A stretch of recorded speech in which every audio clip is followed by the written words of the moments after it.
as a whole, an institution, whatever, is telling you don't trust it, that's probably your best clue to trust it.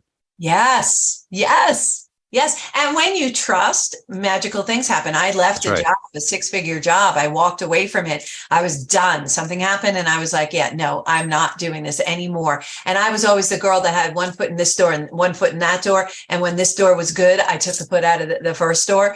Right. I was always that person to make sure I had a job before I left a job. And this, I left. And I just trusted that everything. Good for you, by the way.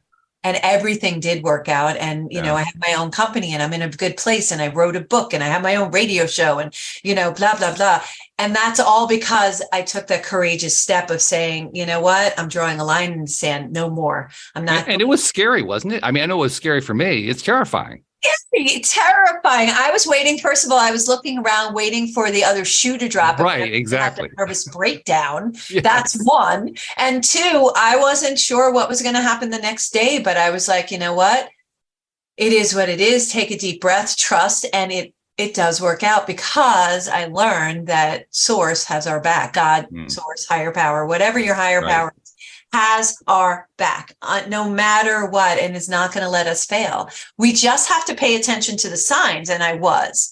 And the signs were, somebody called me up and said, hey, Lorianne, could you do blah, blah?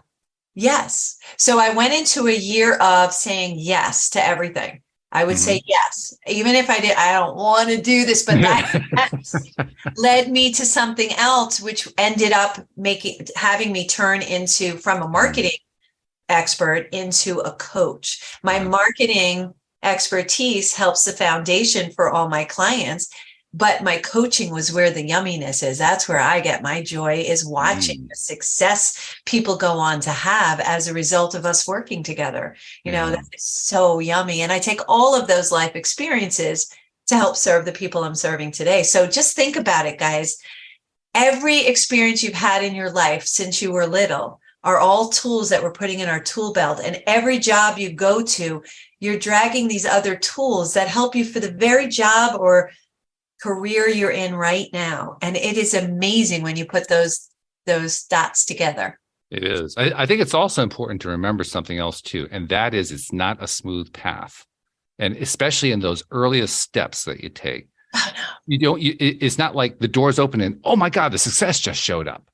There's often like long stretches of time where nothing seems to happen and nothing seems to improve, and you're constantly keeping score, which, by the way, is the worst thing to do, but we do it anyway because that's who we are as humans. We keep score, and the score is always against us. We're always scoring 0, and the rest of the world is scoring 100. You know, it just feels like that. Yeah, even though you are scoring like 1,000, you are, but you don't know it. Credit for it. Yeah.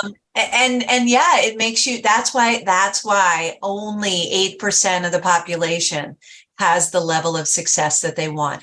8% of the population actually take action. That means 92% of the population are thinking about it. They want to do it. Their intention is really good. They're just not taking that action because of fear.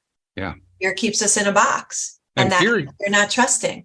Fear is an odd thing. It's real and it's unreal at the same time. Yeah. Because it feels really real. Like, oh my God, what am I in a horror movie? And yet it's also FEAR, false evidence appearing real. It's both. Yes. That's really confusing. Yes. And here, let me blow your mind. Fear is the same thing as stress. It's just a different word. Yeah, it's true. Yeah. Stress is merely fear.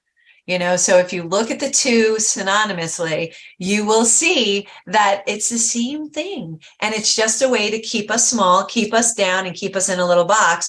None of us need to be in a box. Matter of fact, I'm trying to break the box. I'm trying to make sure we don't put each other in a box. Law of attraction does that. Isn't it interesting, too? I love the equation of fear and stress. Isn't it interesting how there can be negative stress and there can be positive stress? Yes. There can also be negative fear and there can be positive fear. There can be fear that helps you get where you want to go, which is really odd. Or keep you out of peril. That's Either way, yeah. Yeah, that's positive fear. But some people are fearful to leave their houses still. Yeah. That's not good fear. that is isolation fear, and that is not good at all. And we are not meant to be isolated. We're meant to have conversations like this and learn from each other and get that yumminess. Like, I know I'm vibrating like crazy right now because our conversations are always so yummy, delicious, and we're all in that same really happy place. That's the other thing. Do you get this, Walt? That you're just a nutcase. You're like always happy. Do you get that sometimes? Because I get that. Some people say. Well, Lorianne, honestly, I've been a nutcase since I was born. Yeah. So this is not a new phenomenon, but yeah, sure. The terminology is I march to my own drummer, and I'm like, yeah. I think I've been doing it long enough now that I don't even notice when people say that. I think they're still saying it. I just don't even hear it anymore. Yeah, well, it's none of our business what anybody else thinks. But in the meantime, you're listening to Healthy Lifestyle with Lorianne. We're here with Walt Thiessen. Unbelievable conversation about law of attraction and all other yummy stuff. We're going to take a short break. We will be right back.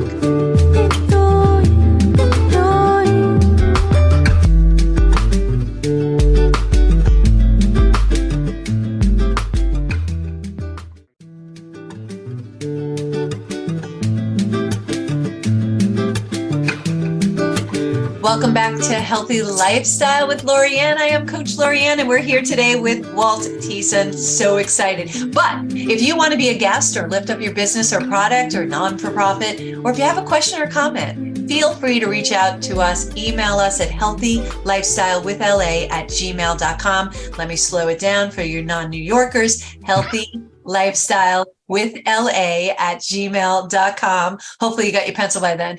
We would love to chat with you. We answer every email. Personally, I answer it just to have the conversation. Love reaching out, love hearing from you all. So feel free. Would love to chat with you. In the meantime, we're back speaking with Walt. Walt, we left off with, the realization that fear and stress are the same, but there is good fear and there is good stress. I mean, give an example of good stress. An example of good stress. Yeah. A way I like to think about it is this. We think often of stress as being a physical ailment or a physical phenomenon, which it can be. Manifests to that, yeah. Yeah, right. But stress can also be where we give our attention to. Like I put stress on a word when I say it in a sentence. That's a different kind of stress. Yeah. So for me, good stress is intentional stress. Yeah. Stress is where I decide to put my intention. Yeah, I love that. For me, it's I have stress, but it's good stress because I'm busy. And being busy is good stress. So I'm in my happy place, but is it a little stress? Yeah, because I have to make sure everything works and I'm doing what I need to do for my client. That's good stress for me. Yeah.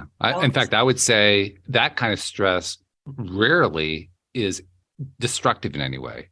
Yeah. It's the kind of stress that can actually energize you rather than tear you down. Yeah, that goes back to the vibration. That's right. That makes sense. That makes sense. It goes back to the vibration. But bad stress and bad fear, those things, and we have fear. Listen, we have this element in our head. I don't know the technical name, nor do I care. But we have this element in our head that keeps us protected that says, warning, warning, warning, Dr. Smith, for those people who are old enough to know the reference. It really keeps us out of peril. Otherwise, we wouldn't move out of the way of a car when it was coming at us, or we wouldn't know to do something different if we have a big black bear in front of us. So we have to have that, but we also have to know when it's right and when it's not right. And that's the difference between that good stress and that good fear versus the bad stress and the bad fear. We have to know if we can use it and benefit from it, or if it is a protective agent. Sometimes I think we hide behind it as a protective agent, which goes into what my book is named and going to be about, is our justifiable excuses. I like that. Yeah, justifiable excuses. Well, if I do this and everybody looks at it and says, oh, that's important, then I don't have to do this because I don't know where to go. And that's where a lot of my clients come in, is that they are doing justifiable excuses. Lorianne, I'm so busy, but I can't seem to get any traction. Okay, let's talk about what you're doing. And I'll give you an example of mine. And this is how I found Super Bowl syndrome. One day, I have an office in my house as well as an office outside, but the office inside my house, I found myself on a Wednesday afternoon folding laundry. Walt, I hate folding laundry. I hate it. Okay. All right. But it's a necessity. It's good for my family. It's a justifiable excuse. So I'm sitting there and all of a sudden I'm like, why am I doing this? It's Wednesday. This is something I usually do Saturday mornings with the laundry, blah, blah, blah. You know, I'm a schedule girl. I'm a block Okay. scheduler. And I'm like, why am I doing this? Well, it was a justifiable excuse. For 2.5 weeks, I was avoiding making a phone call and I didn't want to get the no. So if I didn't make the call, I didn't get the no. That's right. You can't get the no if you don't make the call. Yeah. But the no is the same no on the first day or 2.5 weeks later or 2.5 months later or 7 years later. A no is a no, right? Isn't that annoying? The same no doesn't go away. It's still a no. No, it's so annoying, but I'd rather have it on day one and not waste 2.5 weeks. Well, P.S. I forced myself to go back to my office. I make that phone call and don't you know, Walt, it's an easy yes. It was like instantaneous. Yeah, no problem. Damn. It's kind of shocking, right? When that happens. Because I went catastrophic as opposed to anastrophic. I wasn't thinking positively. That's anastrophic. I went catastrophic. Well, if they say no, then this, and I can't do that, and blah, blah, blah. And they said yes. And I was just like, I was kind of annoyed that they said yes, because now I can't justify the 2.5 weeks I avoided that phone call. So Right. we had another justifiable excuse, right? So I was happy, and but then I started thinking, you know, how many of these things do we do that are justifiable excuses? All the time. Oh, I have to do this now. I don't know what to do here. I don't know what my next step is. And that's where, you know, having a coach, having an accountability partner, or recognizing it. Part of, you know, two major tools for me I've seen is awareness, being aware that you do this. Because when I find myself doing it, I'm like, excuse me. And I can hold myself accountable because I'm aware of it. And that's where, you know, having somebody, an accountability partner, be it a coach, a best friend, someone you can trust and who will be honest but kind and not shed some of their fears on you, right? Right. That's where a coach is good, because coaches are trained to do exactly that. Exactly. So, and we just point things out. We don't tell you if it's right or wrong, because again, you're always making the right decisions for you at the time. At the time where you are is perfectly in the perfect place, like we are right now having this conversation. But being aware and having accountability are two things that are important. I actually made a post recently, and the post said, the best boss for an entrepreneur is a deadline. It's accountability. It's accountability, right? So awareness and accountability. What are your thoughts on that? I think it depends on what your mindset is going into the deadline. I mean, if your mindset is that deadline is going to be a great accountability factor, then it is, and it will be. It's guaranteed. And if your mindset is, oh God, I can't handle that deadline, then it's going to not be productive. It's going to be counterproductive. So what's your mindset coming in? It comes down to everything. P.S. You're making the deadline, so why would that be difficult? So you have to make it a non-negotiable. Got to make it a non-negotiable. So when you're making the deadline, be mindful. Is this realistic, right? So it goes back to SMART, right? Is this realistic? Can you attain it? Is this, you know, and if it's not attainable, push the deadline out if you can. Well, I think that's the key point, what you said, that you're the one setting the deadline. And I think that's part of the mindset piece, because if you're setting the deadline, first of all, are you setting the appropriate deadline for yourself? Is it a deadline that fits you? If it doesn't feel good, it probably isn't. Yeah. Oh, I love what you said. That's yummy. If it doesn't feel good here in the heart, in the chest, in your intuition, that's where the intuition lies. Right. Then it's probably not. Yeah. That's going back into tapping into the intuition, which you did. Yeah. You intuitively knew that you needed to do something, didn't know what the outcome was. So you weren't held on to that outcome. You also were under all this stress. You could have gone from a place of lack, from a place of scarcity. You didn't. What made you not go from that place? I'm sure you had moments of it. We all do. You know, I've thought about that over the years, and I'm not sure exactly what it was. I think the best answer I can give is I had run through every other possibility, and I couldn't think of any other possibilities. I was kind of like in my last step. I had nothing else to do after this. So I'm going to try this, because what the heck? It can't do anything worse than anything else that's happened so far. Let's just try it. You had nothing to lose, mindset. I had nothing to lose. What a great mindset. It was all gone already. There was nothing left to lose. Yeah. So you had that connectivity back to, again, it all goes back to mindset. Yeah. You had nothing to lose. So you were like, what the heck? I'm going to try it. Exactly. I love it. And and with nothing to lose, there were no limitations. So you were limitless. Although I didn't necessarily know that. Yes, of course. I think it's really important. Because you didn't have a means to point that out to you. Well, yeah, exactly. We often get ourselves. You use a great term, a technical term. I'm not going to try to go down your technical path because you obviously know that better than I do. But I have a friend who calls that same process awfulizing, taking a situation and making it as awful as you can possibly make it by playing out every awful scenario in your own mind. Yeah. We're really, really skilled at that. We're all very, very skilled. We have years of practice. And it gets